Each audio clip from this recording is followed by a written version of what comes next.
Good morning વિદ્યાર્થી મિત્રો, ધોરણ 12 સાયન્સના ક્લાસમાં આપનું હાર્દિક સ્વાગત છે. હવે આપણે આ લેક્ચરની અંદર આયર્નીય સમીકરણ અને એનો તાપમાન સાથેનો સંબંધ દર્શાવીશું. પછી વેગ અચળાંકનો તાપમાન સાથેનો સંબંધ દર્શાવીશું. ઉદ્દીપક અને સંઘાત વિશે ભણીશું અને ટેક્સ્ટબુકના છેલ્લા 2 ઉદાહરણ વિશે સમજીશું અને એ સાથે ચેપ્ટર આપણે કમ્પ્લીટ કરીશું. તો સૌથી પહેલાં અહીંયા ક્વેશ્ચન છે, આયર્નીય સમીકરણથી પ્રક્રિયા વેગને સક્રિયકરણ ઉર્જા અને તાપમાન સાથેનો સંબંધ સમજાવી મહત્ત્વ આપો. એટલે તમારે આયર્નીય સમીકરણ એના વિશે તમારે લખવાનું છે. તો આયર્નીયસે શું કર્યું તો કે પ્રક્રિયાના વેગ અને તાપમાન વચ્ચેનો સંબંધ દર્શાવતું સમીકરણ આપ્યું.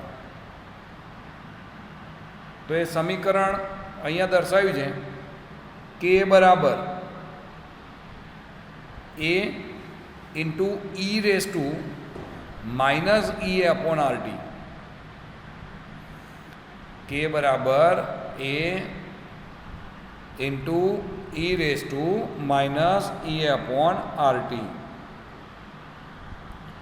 જ્યાં આપણને જોવા મળે કે શું છે તો કે પ્રક્રિયાનો વેગ અચળાંક, ઈ તો કે સક્રિયકરણ ઉર્જા, ટી તો કે નિરપેક્ષ તાપમાન, આર વાયુ અચળાંક અને એ આયર્નીય આવૃત્તિ. એના આવૃત્તિ અવયવ તો પૂર્વઘાતાંક અવયવ કહેવાય. તો તમને ક્વેશ્ચન આવો બી પૂછે, આયર્નીય સમીકરણ લખો અને એના પદ સમજાવો, તો આ પદ તમારે સમજાવવાના. હવે આની અંદર બંને બાજુ આપણે ઘાતાંક લઈએ, એટલે કે લોગ લઈ લઈએ, ઘાતાંક ln. એટલે ln k બરાબર ln a, ln k બરાબર ln a minus E upon RT નીચે આવે એટલે માઇનસ ઈ અપોન આરટી. એટલે તમે એને આવી રીતે બી લખી શકો, ln k બરાબર ln a minus E upon RT. બરાબર. હવે અહીંયા આપણે ln k વિરુદ્ધ 1/t નો આલેખ દોરવાનો છે. એટલે 1/t ની સાથે જે ગુણાકારમાં હોય એ આપણને ઢાળ મળે, એટલે માઇનસ ઈ અપોન આર, અને જે અલગ હોય એ આંતરછેદ મળે. તો જો અહીંયા આગળ દર્શાવ્યું છે કે અહીં ln k વિરુદ્ધ 1/t નો આલેખ દોરતા આલેખ સીધી રેખા મળે છે, ઢાળ ઋણ અને આંતરછેદ રચે છે. એટલે આલેખમાંથી આંતરછેદ ln a મળે. શું મળે? આંતરછેદ ln a. એટલે એના ઉપરથી આપણે એ ગણી શકીએ. જ્યારે આલેખ ઉપરથી ઢાળની કિંમત માઇનસ ઈ અપોન આર, એટલે ઈ આપણે શોધી શકીએ. તો આમ 2 વસ્તુ આપણને આના ઉપરથી શોધી શકાય. કઈ 2 વસ્તુ? એક એ અને એક ઈ, સક્રિયકરણ ઉર્જા.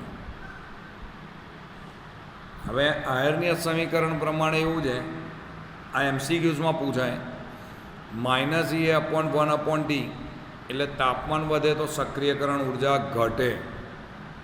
બંને વચ્ચે કેવો સંબંધ છે? વ્યસ્ત પ્રમાણનો. એટલે જો તાપમાન વધે તો ઈ ઘટે, તાપમાન ઘટે તો ઈ વધે. કે બરાબર વેગ ચલે છે ટી, એટલે તાપમાન વધે એટલે વેગ પણ વધે. એનો મતલબ કે વધે એટલે વેગ વધે, અને વેગ ચલે છે 1/e. એટલે સક્રિયકરણ ઉર્જા ઓછી તો વેગ વધારે. બરાબર. ઉદ્દીપકમાં આ વસ્તુ સમજીશું. તો ઉદ્દીપક સક્રિયકરણ ઉર્જા ઘટાડે એટલે કે વેગમાં વધારો કરે છે. હવે આપણે જોઈએ, આ બી ઇમ્પોર્ટન્ટ છે કે આયર્નીય સમીકરણથી સક્રિયકરણ ઉર્જાનું મૂલ્ય કેવી રીતે નક્કી થાય છે તે શોધો. તો હવે આપણે જે આગળનું સમીકરણ હતું કયું, તો કે બરાબર A e raise to minus E upon RT, બંને બાજુ ln એટલે ઘાતાંક લીધો, ln કે બરાબર ln A minus E upon RT. આ સમીકરણમાં આપણે બે રીતે લખીશું, તાપમાન T1 માટે અને તાપમાન T2 માટે. તાપમાન T1 માટે વેગ અચળાંક આપણે K1 લઈશું, તાપમાન T2 માટે આપણે વેગ અચળાંક K2 લઈશું અને સમીકરણમાં કિંમત મૂકીશું. તો જુઓ, પહેલું સમીકરણ ln K1 બરાબર minus E upon R T1 plus ln A, અને બીજું સમીકરણ ln K2 બરાબર minus E upon R T2 plus ln A. હવે અહીંયા ગાડી બંને સમીકરણ જે તમે મેળવ્યા ln K1 બરાબર અને ln K2 બરાબર, તો સમીકરણ બેમાંથી સમીકરણ એકને બાદ કરતા એટલે ln K2 minus ln K1 બરાબર આખું એમનું એમ minus E upon R T2 plus ln A. Minus એટલે માઇનસ માઇનસ પ્લસ થાય એકચ્યુઅલમાં, એટલે minus E upon R T1 minus ln A, કારણ કે આ પ્લસ સાઇન છે તો માઇનસ હોવાથી સાઇન બદલાઈ જાય, ln એ કેન્સલ. અહીંયા આગળ બાદ બાકી છે એટલે ભાગાકાર થાય, એટલે ln K2 અપોન K1 બરાબર minus minus plus E upon R common 1 upon T1 minus 1 upon T2. લસા લઈ લેવાનો આમાં, એટલે T2 સામે ગુણાય, T1 આ બાજુ ગુણાય, એટલે આવે ln K2 અપોન K1 બરાબર E upon R T2 minus T1 upon T1 into T2. બંને બાજુ લોગ લઈએ એટલે એવું લખાય 2.303 log K2 અપોન K1 બરાબર E upon R T2 minus T1 upon T1 T2. એટલે આપણે બંને બાજુ લોગ લઈને લખ્યો ln K2 અપોન K1 બરાબર E upon 2.303 R T2 minus T1 upon T1 T2, કારણ કે 2.303 છેદમાં લઈ ગયા એટલે આપણને આ જવાબ મળ્યો. આ સમીકરણ IMP દાખલામાં આનો ઉપયોગ થશે. હવે ના ગણતરીના આલેખની રીત આપી છે. ln K વિરુદ્ધ 1 અપોન ટીનો આલેખ દોરો, અથવા તો log K વિરુદ્ધ 1 અપોન ટીનો આલેખ.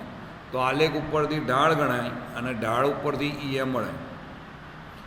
જો તમે MCQs માટે ઇમ્પોર્ટન્ટ ln K વિરુદ્ધ ટીનો આલેખ દોરો તો ઢાળ મળે માઇનસ ઈ અપોન આર, અને જો લોગનો ઉપયોગ કરો log K વિરુદ્ધ 1 અપોન ટી તો ઢાળ મળે minus E upon 2.303 R. Clear? તો આ ઢાળનું મૂલ્ય અહીંયા આપ્યું છે, ધ્યાન રાખવાનું. ચાલો, તે સમીકરણનો ઉપયોગ કરીને હવે આપણે દાખલો જોઈએ. કોયડો આપ્યો છે, એક પ્રક્રિયાના વેગ અચળાંક 500 કેલ્વિન અને 700 કેલ્વિન તાપમાને અનુક્રમે 0.02 સેકન્ડ ઇન્વર્સ અને 0.07 સેકન્ડ ઇન્વર્સ છે. તો E અને એના મૂલ્ય શોધો. હવે અહીંયા આપણને કઈ કઈ વસ્તુ આપી છે જોઈએ. K1 500, K2 700, અરે સોરી T1 500 અને T2 700 તાપમાન છે, જ્યારે K1 0.02 અને K2 0.07. એટલે જો સૂત્ર છે log K2 બાય K1 બરાબર E upon 2.303 R T2 minus T1 upon T1 T2. એટલે log K2 એટલે 0.07 છેદમાં 0.02 બરાબર ઈ અપોન 2.303 ઇન્ટુ 8.314. અને T2 માઇનસ T1 એટલે 700 માઇનસ 500 છેદમાં 700 ગુણ્યા 500. આ બેનો ભાગાકાર log 3.5 આ પદ એમનું એમ 700માંથી 500 જાય તો 200 અને નીચે 700 અને 500 ગુણાકારમાં લીધા. log 3.5 એટલે 35નો 0માં log આવે 0.5441. આખું પદ એમનું એમ એટલે એને સૂત્ર કરતાં બનાવ્યો. નીચેથી બધું ઉપર જાય અને ઉપરના 200 નીચે જશે એટલે 200 વડે ભાગ્યા નીચેના બધા પદો ઉપર ગુણાઈ જાય. છેલ્લે આવ્યો 18,231.4 જૂલ પર મોલ, અધરવાઇઝ 18,231 કિલો જૂલ પર મોલ. મળી ગયો આપણને. હવે આપણે કેનું સૂત્ર મૂકીએ. log k બરાબર આ યાદ રાખવાનું. આ સૂત્ર બી ઇમ્પોર્ટન્ટ છે, દાખલામાં ઉપયોગ થશે. log k બરાબર log a minus upon RT into 2.303. એટલે કે આપણે T1 500 કેલ્વિન લઈએ એ વખતે K1 0.02 log k 0.02 બરાબર log a માઇનસ ની કિંમત જૂલમાં આપણે આ લઈશું 18,231.4 છેદમાં R એટલે 8.314 ઇન્ટુ T એટલે 500 અને ગુણ્યા 2.303. અહીંયા 2 બાર 0.3010 બરાબર log a માઇનસ 1.9043. 2 બારને આપણે માઇનસ 1.6990માં ફેરવ્યા અને આ બાજુ પ્લસ થાય એટલે 1.9043 બરાબર log a. એટલે log a 0.2053 આવ્યો અને એનો એન્ટી log કાઢીએ તો a બરાબર 1.6044 એટલે 1.61 જવાબ આવે. બોલો, ક્લિયર? તો સાદુરૂપ આપેલું છે, જોઈ લેજો. એના પછી જોઈએ કોયડો 4.10. ઇથાઇલ આયોડાઇડના વિઘટનથી પ્રથમ ક્રમની પ્રક્રિયા નીચે પ્રમાણે થાય છે. પ્રથમ ક્રમની પ્રક્રિયા આપી છે આપણને 600 કેલ્વિન તાપમાને 1.60 ગુણ્યા 10⁻⁵ સેકન્ડ ઇન્વર્સ છે. સક્રિયકરણ ઉર્જા આપી છે 209 કિલો જૂલ પર મોલ. 700 કેલ્વિન તાપમાને પ્રક્રિયાનો વેગ અચળાંક શોધવાનો છે. એટલે તમને T1 600 આપ્યા છે અને T2 700 આપ્યા છે. K1 1.60 ઇન્ટુ 10⁻⁵ આપ્યા છે, જ્યારે K2 શોધવાના છે. સૂત્ર મૂક્યું log K2 છેદમાં K1 બરાબર minus upon 2.303 R T2 minus T1 છેદમાં T1 T2. એટલે આપ્યું અને જૂલમાં ફેરવી નાખ્યા. આરની કિંમત તો આપણને ખબર જ છે 8.314. T1 600 છે, T2 700 છે, K1 આપી દીધા છે, K2 શોધવાના છે. આ સમીકરણમાં બધાની કિંમત મૂકો એટલે log K2 ભાગાકાર છે એટલે બાદ બાકી થાય માઇનસ 1.6 ઇન્ટુ 10⁻⁵ છેદમાં 2.303 R અને અહીંયા T2 minus T1 upon T1 T2. હવે અહીંયા ગાડી log K2 16નો 0માં log 0.2014. અહીંયા ખાલી 5 જ આવશે. પ્રિન્ટિંગ મિસ્ટેક છે, 50 નહીં આવે, 5 જ આવશે. કારણ કે -5 આગળ આવે એટલે -5 log 10 એટલે -5 જ થાય એટલે -5. અને આમાં 700 + 600 100 આવે, બાકી 700 600 ગુણાઈ જાય. હવે log K2 માઇનસ 0.2014 અને -5 એટલે બંનેની બાદ બાકી આટલી આવી અને આ બધાનો ભાગાકાર ગુણાકાર 2.5989 આવ્યો. એટલે log K2 બરાબર આ બાજુ જાય એટલે પ્લસના માઇનસ થઈ જાય એટલે એટલે -4.7959 પ્લસ 2.5989 બંનેની બાદબાકી એટલે આવે -2.197 એટલે 3 bar .803 K2 બરાબર એન્ટીલોગ ઓફ 3 bar .803 એટલે 10⁻³ ઉપર 80નો 3માં એન્ટીલોગ જોયો એટલે 6.3533 આવે એટલે 6.36 × 10⁻³ સેકન્ડ ઇન્વર્સ આન્સર. ક્લિયર? ચાલો, હવે એ પછી છે ઉદ્દીપક અને નિરોધક બંનેની વ્યાખ્યા. એટલે જે પ્રક્રિયાનો વેગ વધારે ને એને ઉદ્દીપક કહેવાય અને જે પ્રક્રિયાનો વેગ ઘટાડે એને નિરોધક કહેવાય. તો અહીંયા લખ્યું છે ઉદ્દીપક એટલે એવો પદાર્થ જે પોતાનામાં કાયમી રાસાયણિક ફેરફાર કર્યા સિવાય પ્રક્રિયાનો વેગ વધારે છે.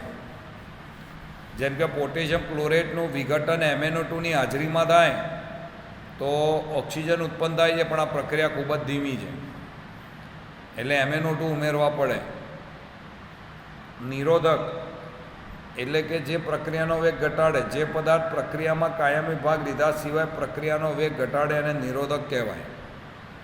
એટલે નિરોધકને ઉદ્દીપક તરીકે કહેવા જોઈએ નહીં. ઉદ્દીપક પ્રક્રિયાના વેગમાં વધારો કરે છે. કેમ? તો મેં તમને પહેલાં બી કીધું, ઉદ્દીપકનું મેઇન કાર્ય શું? તો કે સક્રિયકરણ ઉર્જા ઘટાડવાનું, એટલે પ્રક્રિયાનો વેગ વધી જાય. એટલે જો આપ્યું છે ઉદ્દીપક પ્રક્રિયાનો વેગ વધારે છે એટલે ઉદ્દીપકનું પ્રક્રિયામાં કાર્ય મધ્યવર્તી સંકીર્ણ સિદ્ધાંત વડે સમજાવી શકાય. એ સિદ્ધાંત શું છે? તો કે પ્રક્રિયકો ઉદ્દીપક રાસાયણિક પ્રક્રિયામાં પ્રક્રિયકો સાથે ક્ષણિક બંધ રચે છે અને મધ્યવર્તી સંકીર્ણ રચાય છે. એક ટેમ્પરરી બંધ બનાવે અને એનાથી શું થાય? મધ્યવર્તી સંકીર્ણ રચાય. આ મધ્યવર્તી સંકીર્ણ વિઘટન પામે છે અને નિપત થતા ઉદ્દીપક બનાવે છે. લખ્યું છે સંક્રિયકૃત સંકીર્ણ રચીને ઉદ્દીપક પ્રક્રિયા થવાનો વૈકલ્પિક માર્ગ પૂર્ણ કરે છે. એટલે વૈકલ્પિક માર્ગ આપે પ્રક્રિયા પૂર્ણ થવા માટે. આમ ઉદ્દીપક એ પ્રક્રિયાની નવી ક્રિયાવિધિ આપે છે. ઉદ્દીપકનો નવો ઓછી ઉર્જાનો સંક્રિયકૃત સંકીર્ણ રચી પ્રક્રિયા થવા જરૂરી સક્રિયકૃત ઉર્જા ઘટાડે છે. એટલે ઉદ્દીપક હંમેશા સક્રિયકરણ ઉર્જા ઘટાડે જેથી પ્રક્રિયા ઝડપથી થાય છે. લાક્ષણિકતાઓ: ઉદ્દીપક જેટલો પૂર્વગામી પ્રક્રિયાનો વેગ વધારે ને એટલો પ્રતિગામી પ્રક્રિયાનો વેગ વધારે. એટલે આપ્યું છે કે બંને પૂર્વગામી અને પ્રતિગામી પ્રક્રિયાનો વેગ સમાન માત્રામાં ઉદ્દીપિત કરે છે જેથી પ્રક્રિયા ઓછા સમયમાં પૂર્ણ થાય છે.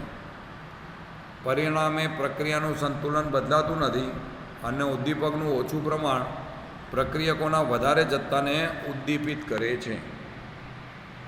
એટલે પ્રક્રિયકોનું જે ઓછું પ્રમાણ છે એના વધારે જથ્થાને ઉદ્દીપિત કરે. લખ્યું છે આર્નિયસના સમીકરણ પરથી સ્પષ્ટ છે કે પ્રક્રિયાની સક્રિયકરણ ઉર્જા જેટલી ઓછી તેમ પ્રક્રિયા વેગ વધુ ઝડપી હોય. એટલે જેમ સક્રિયકરણ ઉર્જા ઓછી એમ પ્રક્રિયાનો વેગ વધુ ઝડપી. એટલે ઉદ્દીપક પ્રક્રિયાનો માર્ગ બદલી નાખે છે, વળી તે સક્રિયકરણ ઉર્જામાં ઘટાડો કરે છે. લખ્યું છે એ શું કરે? તો કે ઉદ્દીપક પ્રક્રિયકો વચ્ચે આંશિક બંધ બનાવીને સક્રિયકૃત સંકીર્ણ રચાય છે અને ઉદ્દીપક પ્રક્રિયાના પ્રારંભમાં હોય તેટલો જ પ્રક્રિયા પછીથી હોય છે. જેટલો શરૂઆતમાં હોય એટલો જ પછી પણ હોય. ગિબ્સ ઉર્જામાં કોઈ ફેરફાર કરતો નથી, પ્રક્રિયાના સંતુલન અચળાંકને બી બદલાવતો નથી. એટલે કે એના વડે પ્રક્રિયકોની અને નિપજોની સ્થિતિ ઉર્જા પણ બદલાતી નથી. એનાથી સંતુલન અચળાંક કે ડેલ્ટા જીને કોઈ જ અસર થતી નથી. એ ધ્યાન રાખવાનું. હવે આપણે જોઈએ સંઘાત. તો કે મેક્સ સ્ટ્રોટ્સ અને લિલિયમ લુઇઝે સંઘાતનો સિદ્ધાંત વિકસાવ્યો. એટલે એવું છે કે જ્યારે કોઈ બી બે પરમાણુઓ વચ્ચે યોગ્ય દિશામાં અને યોગ્ય ઉર્જા વડે સંઘાત થાય, સંઘાત એટલે અથડાવું, એટલે અથડામણ અનુભવે તો જ એ નિપજમાં પરિણમે. તો જો અહીંયા સંઘાતનો સિદ્ધાંત આપ્યો છે. આ સિદ્ધાંત પ્રમાણે પ્રક્રિયક અણુઓને સખત ગોળા તરીકે સ્વીકારે છે અને પ્રક્રિયાના અણુઓ અથડાય ત્યારે પ્રક્રિયા થવા વિશે અભિધારણા કરે છે. એટલે કે 1 સેકન્ડમાં જેટલી વાર અથડાય એને સંઘાત આવૃત્તિ કહેવાય. પ્રક્રિયાના મિશ્રણના પ્રતિ સેકન્ડ પ્રતિ એકમ કદે સંઘાતની સંખ્યાને સંઘાત આવૃત્તિ ઝેડ કહે છે. અને સંઘાત સંખ્યા સક્રિયકરણ ઉર્જા ઉપર પ્રક્રિયાનો વેગ આધાર રાખે છે. આ જે સંઘાત છે એના માટે આપ્યું છે કે સંઘાત આવૃત્તિ ઝેડ એ બી. એક પ્રક્રિયા છે એ અને બી વચ્ચે પ્રક્રિયા થઈને એ વત્તા બી નિપજો બને છે. એના માટે વેગનું સમીકરણ છે ઝેડ એ બી e⁻⁻⁻ એટલે ઝેડ એ બી શું છે તો કે એ અને બી વચ્ચેની સંઘાત આવૃત્તિ અભિવ્યક્તિ. હવે આ સમીકરણમાં જે e⁻⁻⁻ પણ આપેલું છે. એટલે એ કરતાં વધારે અથવા ઓછી ઉર્જા ધરાવતા અણુઓનો અંશ છે. આને આપણે આયર્નિયસના સમીકરણ સાથે સરખાવી દો. અહીંયા જે એ છે એ અહીંયા ઝેડ એ બી છે. એટલે એ અને ઝેડ એ બીને સાથે સરખાવતા અહીંયા એ બી સંઘાતની આવૃત્તિ પરમાણ્વીય સ્પીસીસ અથવા સાદા અણુઓની સંખ્યા હોય તો વેગ અચળાંકનું મૂલ્યનું સારી રીતે પ્રાકકથન કરે. કોનું? વેગ અચળાંકના મૂલ્યનું. જો પ્રક્રિયામાં સંકીર્ણ અણુઓ હોય તો સંઘાત અને વેગના પ્રાકકથનમાં અર્થસૂચક વિચલન હોય છે. કારણ કે અણુઓ વચ્ચેના બધા જ સંઘાતો નિપજ રચતા નથી. અણુઓ વચ્ચેનું જે સંઘાત હોય ને એનાથી નિપજ ના રચે. એટલે અસરકારક સંઘાતમાંથી બનતી નિપજ પ્રક્રિયામાંથી નિપજ બનવા માટે 3 વસ્તુઓ જરૂરી છે. નિપજ બનવા માટે કઈ 3 વસ્તુઓ? તો પહેલું, અણુઓની વચ્ચે સંઘાત થવો જ જોઈએ. નંબર 2, એમની વચ્ચે યોગ્ય ગતિ ઉર્જા હોવી જ જોઈએ, એને દહેલી ઉર્જા કહેવાય. અને યોગ્ય દિશામાં સંઘાત થવો જોઈએ. સંઘાત પામતા સ્પીસીસ યોગ્ય દિક વિન્યાસ એટલે દિશા ધરાવતા હોવા જોઈએ. એટલે 3 વસ્તુ: સંઘાત થવો જોઈએ, યોગ્ય ગતિ ઉર્જા સાથે સંઘાત થવો જોઈએ અને ચોક્કસ દિશામાં સંઘાત થવો જોઈએ. લખ્યું છે અહીં ઉપર પ્રમાણે થતા સંઘાતો થાય તો જ પ્રક્રિયા પામતી સ્પીસીસ વચ્ચેના જૂના બંધ તૂટીને નવા બંધ રચાઈને નિપજમાં પરિવર્તન થાય છે. આવા સંઘાતને અસરકારક સંઘાત કહે છે. શું કહે છે? અસરકારક સંઘાત. જે સંઘાત દરમિયાન અણુઓ અથડાય અને નિપજમાં પરિણમે તો એવા સંઘાતને અસરકારક સંઘાત કહેવાય. સંભાવ્યતા અને ત્રિવિન્યાસી અવયવ પી. એટલે એવું જે સૂત્ર આપ્યું, વેગ બરાબર પી ઝેડ એ બી e⁻⁻⁻⁻. વેગ ચલે છે પી યોગ્ય દિક વિન્યાસમાં સંઘાત અને વેગ ચલે છે ઝેડ એ બી સંઘાત પામતા અણુઓનો અંશ.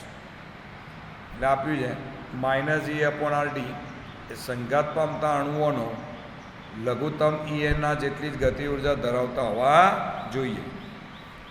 એટલે કે પ્રક્રિયાનો વેગ એનો આધાર આપેલા તાપમાને અસરકારક સંઘાતોની સંખ્યાની ઉપર છે, જે ગાણિતીય રીતે આપેલા સમીકરણ ઉપરથી સ્પષ્ટ થાય છે.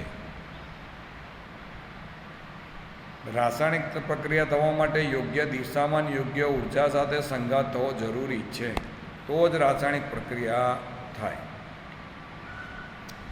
તો અહીંયા આપણે નાના નાના પોઈન્ટ જોયા મુખ્યત્વે દાખલા અને આયતીય સમીકરણ એટલે શું એ, અને તાપમાન અને વેગ અચળાંક વચ્ચેનો સંબંધ, આટલું ઇમ્પોર્ટન્ટ હતું. તો આ સાથે અહીંયા આપણે આ ચેપ્ટર પૂરું કરીએ છીએ.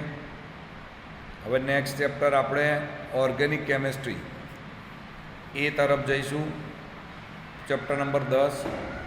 બાકીનું આ તમે પ્રોપર તૈયાર કરી લેજો.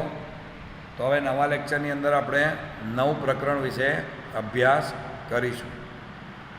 ઓકે, ચાલો, થેન્ક યુ.